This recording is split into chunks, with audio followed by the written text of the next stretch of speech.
So I've checked my microphone, mukha namang okay. Pero I guess lalapit ko konti para kasi yung sa hapon mahina yung parang volume, 'no? And then, of course, pangit ang built-in microphone. I need to buy if I'm gonna do a blog or what, pero that's not my career, you know. Uh, then I need to buy like yung mga lapel, whatever. So, pero probably I'll be I'll be selling farm lots, vacation houses, as part of my expansion. Um, since I'm only part-time with Century. Mm, uh, so I have to the microphone now. Karichoy. Uh I just need to say this like as usual, wala naman ako makakausap na matino, no? Who will understand me. Most people are busy with their own problems, di ba? May problema siya, may sakit siya, uh, wala siyang pera, uh, may problema siya doon sa karelasyon or sa anak, you know, I cannot blame them. Hindi naman ako yung tipong, hoy, intindihin mo ko. No, sanay na ako. Actually, on the other hand, I'm the one always reaching out and trying to listen to people. Uh, Hindi ako yung tipong, hoy, listen to me, unless I call you. There are only few people that I call wherein I want them to listen to me. And bihira yun. Bihira yun. If I'm in a crisis, I need to make a major decision which should really affect me, then yon, I call people, no, for advice. Uh, what should I do? Uh, pero bihira yun. Bihira yun. Most of the time, I listen to people with their problems. And then I try to help them. Now, tama na yan, no? The issue here is the aging, no? People people are aging and then of course people are aging syempre, no? Pero but slowly nararamdaman ko na um well, I'm sorry, I mean some people might get offended or what, no? But sa age yung age bracket ko, no, and above, okay, even below, uh the below are my people na siguro nakakatrabaho ko or barkada ko. Marami akong barkadang bata. I have friends who are like 25, 23, and then they go up to yung mga bata to 45, 46. Of course, the between the 40s, yan, mga medyo best friend ko yung mga yan, no? Nagtatawanan na kami. Pero of course, the younger ones, nagtatawanan din kami actually. Pero of course, the younger ones, kailangan mo ng alak kasama. Kailangan mo ng may kasamang inom for you to enjoy talking to them. Unlike with the seniors na, where pwede kayo over a cup of coffee or over a decent meal, somewhere in the mall or whatever. So, ang ano ko lang dito, okay, ang dami kong ano, no? Uh, of course, the people higher than my age, um, it's so hard na acceptin na ang dami nang namamatay. Okay? Ang dami nang namamatay. Marami na akong classmate na namatay na I never heard of, na chinismis lang sa akin ng isang classmate ko. And then, lahat may sakit. Lahat may sakit. Pagtatanungin mo, we have no, either they are on maintenance, they are suffering hypertension, they are suffering from diabetes, they are suffering from um, colon bloating, and problems with their what do you call this? yung ano, no? Yung pooping system nila, no? Anyway, so my point here is, uh, minsan ang sakit. Ang sakit for me to hear that. And then hindi naman ako yung tipo nagbibida-bida na para bang, hoy, ako, look at me, you know?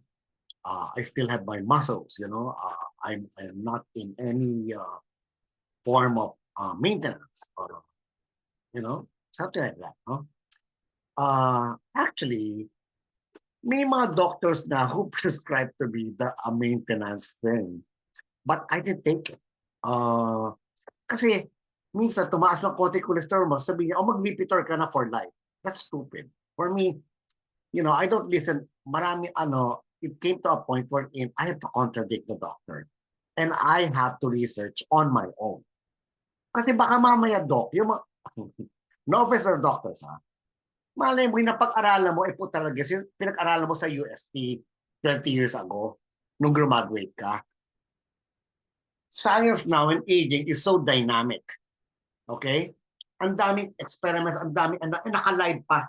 Naka-live pa yung mga experiments sa mga Harvard, na mga leading Cornell, leading universities abroad. Okay? So we're updated. If you want to be updated, then they have to do it, right? So I did take it, and I'm okay. The cholesterol of my level are like nasa boundary or what, but then yun lang naman na about the cholesterol. My high blood is erratic, but the most is like 150 over 90 pag tumatakbo ko, you know. Siyempre, okay, ito pa katarantaduhan. You go to a lab, right? Tapos, validate ka na sa test mo. So, from the parking lot, tumatakbo ka going to the laboratory. Ito, it happened. Totoo to, ha? Sa MaxiCare, okay? In Alabang. Kasi dati, doon ako nagpapadal. I am staying in Bikutan. So, and during that time, medyo mahigpit pa yung protocol sa mga pandemic. So, may mga mga barrier. So, I can only go to Alabang. Anyway, to cut it short. So, tumakbo ko, puta rin. So, walang party si MaxiCare sa Alabang. Okay? So, tumakbo ko. So, pag ang sabi ng nurse, oh, yan, he called my name and then, sit down, then, let's take blood pressure. Tapos bigla sabi niya, 150 over 90. Sir, medyo mataas, ha? Are you taking some medication? Alam mo, sabi ko, ano hindi tataas? Wala kayong parkingan. Ang layo na pinarkingan ko. Tumakbo ko. Dahil ayoko maliit sa schedule. What do you think? Normal yan? Magiging normal yan? With all the worries, anxieties na baka hindi nyo na ako tanggapin pag nalita ko? At ang layo na pinarkingan ko, lahat illegal pa yon, mga bangketa sa likod ng MaxiCare in Alabang. Okay? So those are the stupid things that even nurses and even hospitals are doing without even realizing where you came from. Right? Titik mo yung blood pressure ng tao. Sabi, dapat ang tanong mo dyan, ma'am, tumakbo ka pa o naglakad ka, nagmamadali ka? If yes, then can you just relax for 30 minutes before I take your blood pressure? Correct? Ma'am, nagkape ka ba? Kasi pag nagkape ka, yung palpitation mo, yung mataas yan. Di ba? Galing ka ba sa gym? Di ba?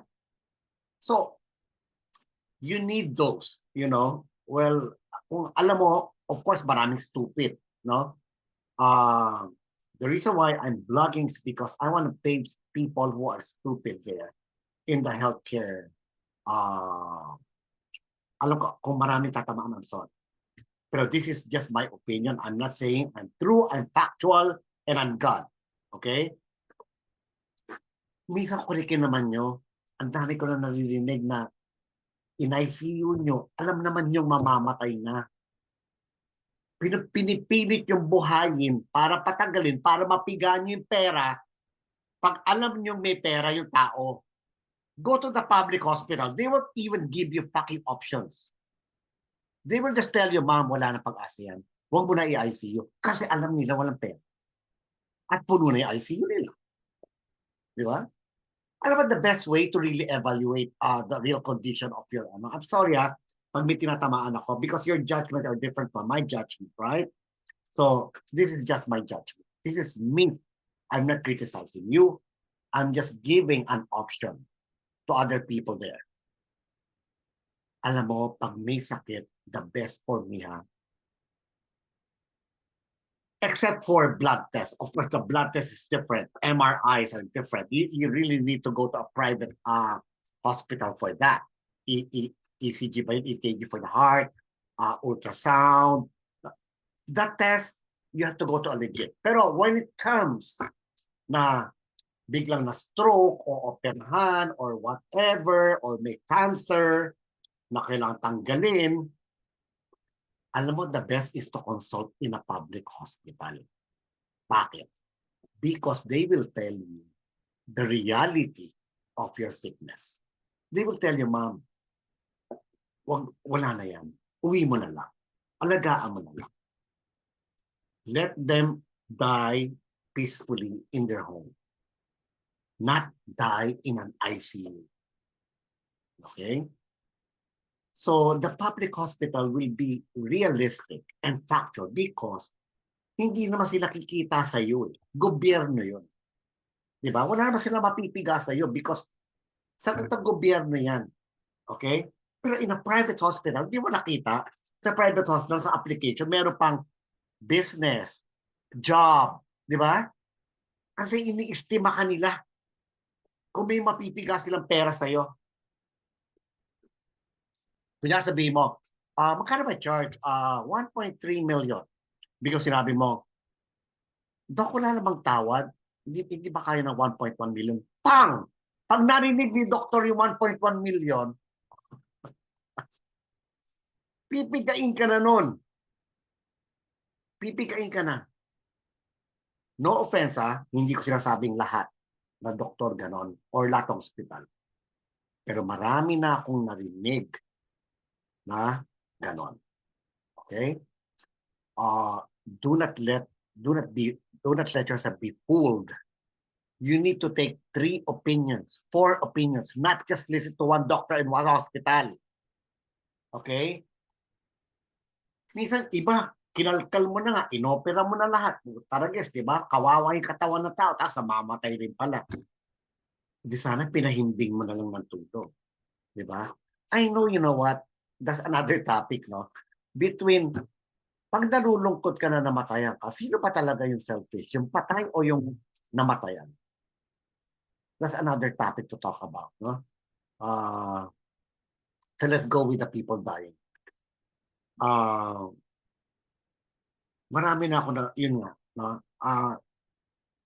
It saddens me to hear stories about people who is sick, people who people ganito, tapos close sila sa akin. Alam niyo ba ito, nag-compute ako.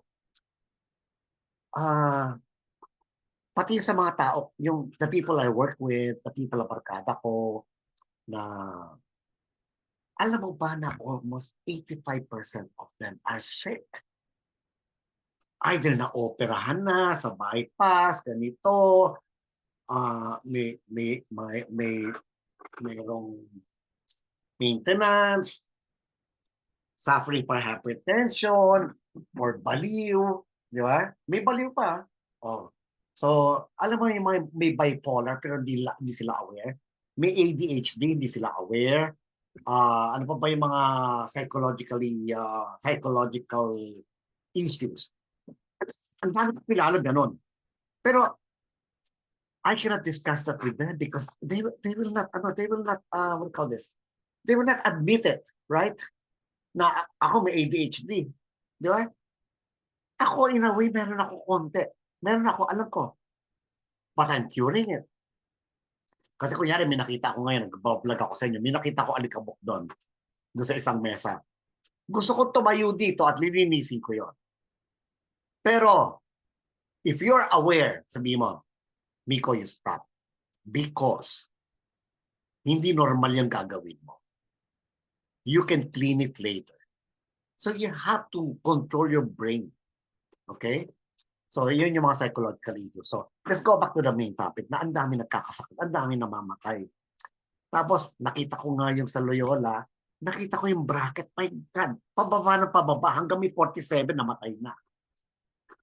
Yung nasa ano yung panahon na may mga lola at lolo tayo na namamatay sila 85, 89, meron pa nga 100, may 95.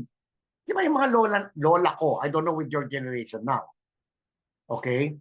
Kasi simula na umpisa na yung McDonald's at na ano na yung mga asukal na 1955, diyan na nagsimula yon na nagkakamatayan na ng maaga. Plus the vaccines, no? Who had the vaccines, no? I mean, sabi nga ni Bill Masantos, you can never can tell, di ba? So, uh, are there people investigating it? Of course none. Of course none. Is there studies na vaccination? Of course wala. Bakit? Kasi pag na-prove natin na yung cause ng heart failure nito or aneurysm nito was due to the spike protein ng vaccines na mRNA, di pwede magdemanda ng billion-billion yung pharmaceutical na yun, no? Yung Pfizer, you know? So why will they make a study out of it? Kaya mo na magkamatayan kayo dahan-dahan dyan. Total naman, di nyo identify na yung vaccine na may kasalanan yan. Namatay siya, heart attack eh. Aneurysm, pumutok. Pwede yung basisin, vaccine na. Hindi. Hindi. Okay? So, you have in health and science and dying, okay, you need to know it's a business. The hospital is a business. They are there to make profit, not to cure you. Okay? Unless free yan ng government or public. Okay? Kaya ako, private hospital, magkasakit ako? No. I'll go to PGH or Hospital ng Maynila. Yeah, if ever. And then, kunyari sabihin ko na ako to hindi ko sinasabing kayo. Kunyari sabihin niya, you know what? I have cancer. I'll cure myself. I know how to cure cancer. Okay? I don't need your freaking radiation and chemo. I don't need it. Probably I'll have one shot. Kasi meron akong nakitang blue zone of curing cancer. And I saved it. I saved that video na na-reverse yung cancer. You can take just one shot of chemo and radiation, then you stop, and then you cure yourself holistically at home with your diet, exercise, lahat. Okay? Anyway, ko ako then, kunyari, nagkaroon ako ng aneurysm or I'm in comatose. Well, nagsulat na ako if I'm in comatose. And then, hindi pa ako nagigising in 2 weeks or 3 weeks, you know, then just freaking take me home and kill me. I mean, not kill me, but wait for my death. Okay, gusto ko pinapaligiran ako ng mga aso ko. Even though I'm comatose, they're sleeping with me. So yun lang naman gusto ko na I accept that. I mean, I accept that and I'm not selfish. Sinasabi ko nga, just do not miss me. Go on with your lives. You know? And the problem is, kayo ang may problema because you cannot let go. Di ba? Tulad niyan. There are people that I really care. No?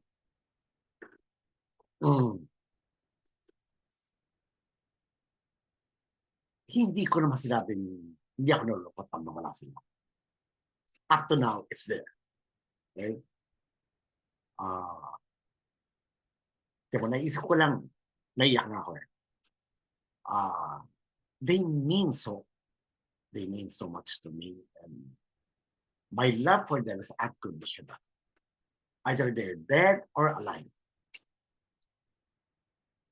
Of course, I miss them, but sabihin ko, for me, it's selfish because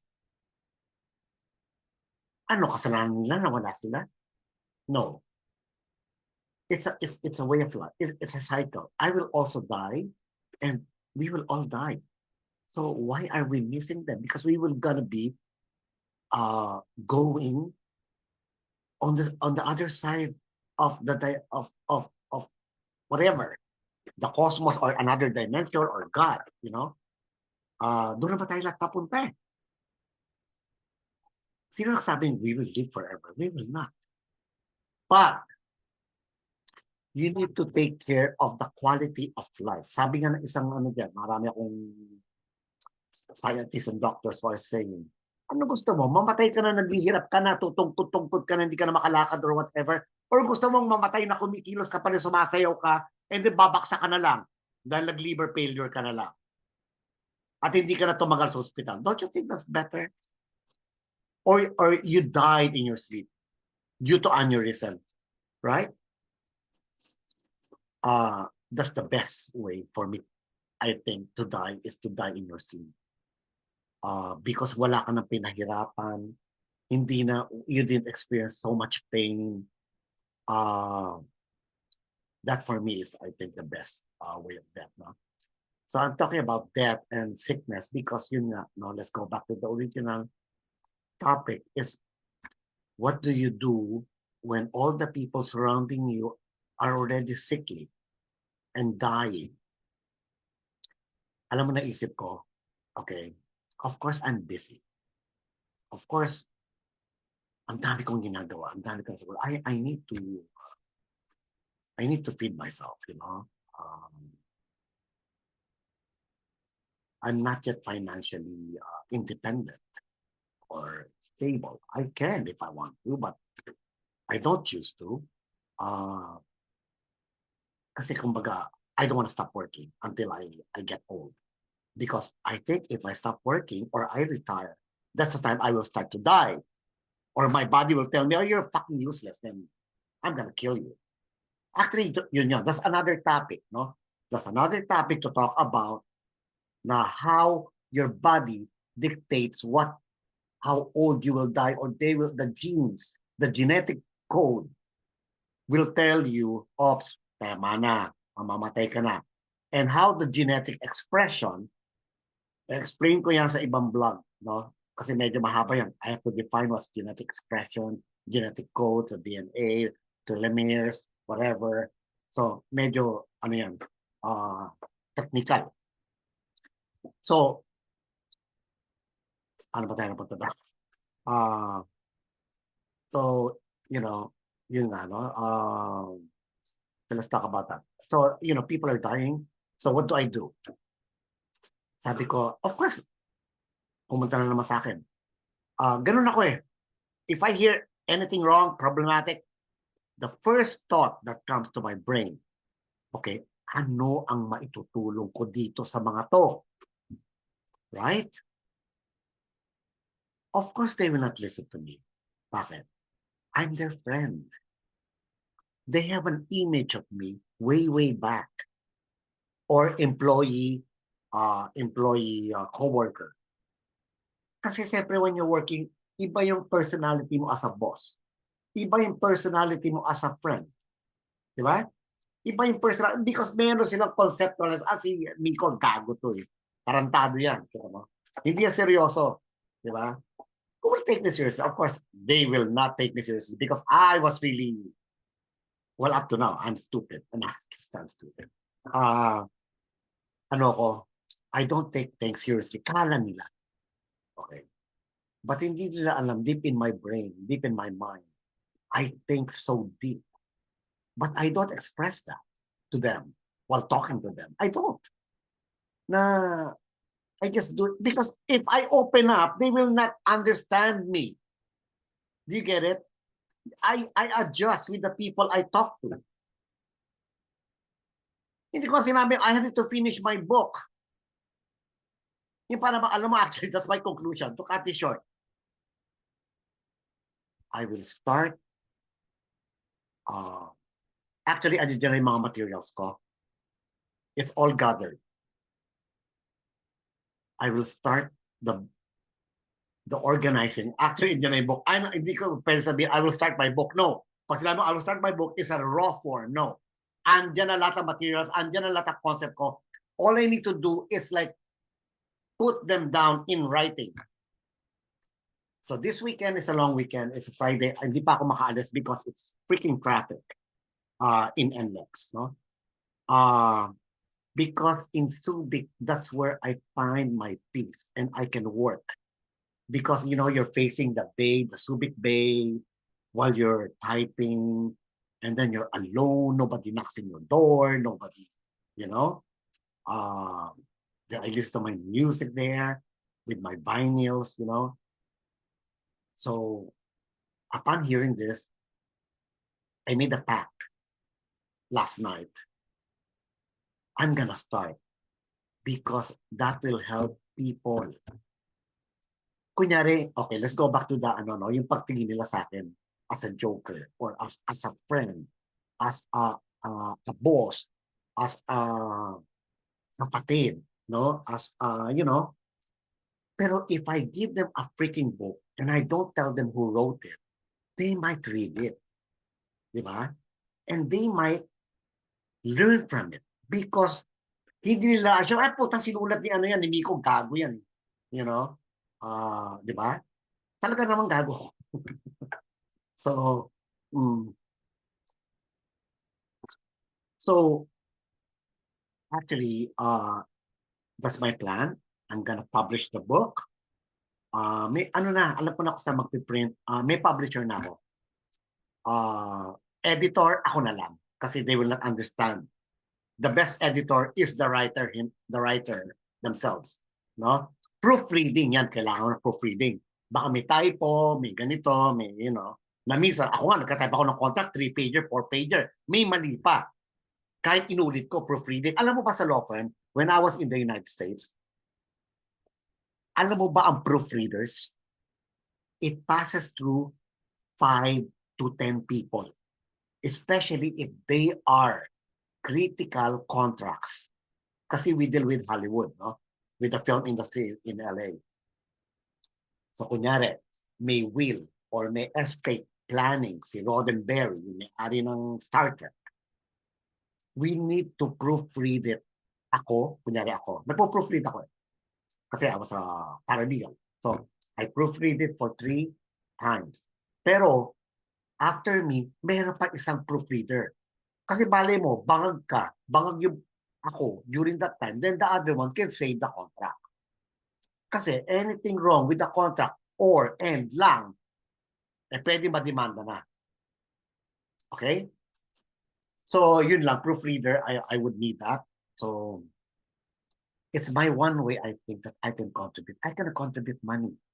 I can contribute probably, you know what, I'm trying. Isa pa yung plano ko na hindi matuloy is to produce my own label of supplements. You know, and not make money out of it. Kasi masyadong taga itong sila healthcare. I mean, I don't want, baka mag-demanda pa. Yung mga health stores na yan, overpriced. Okay? Samantalang, ang source dyan, magkano lang? 5. You know, you can buy that freaking chemical in India.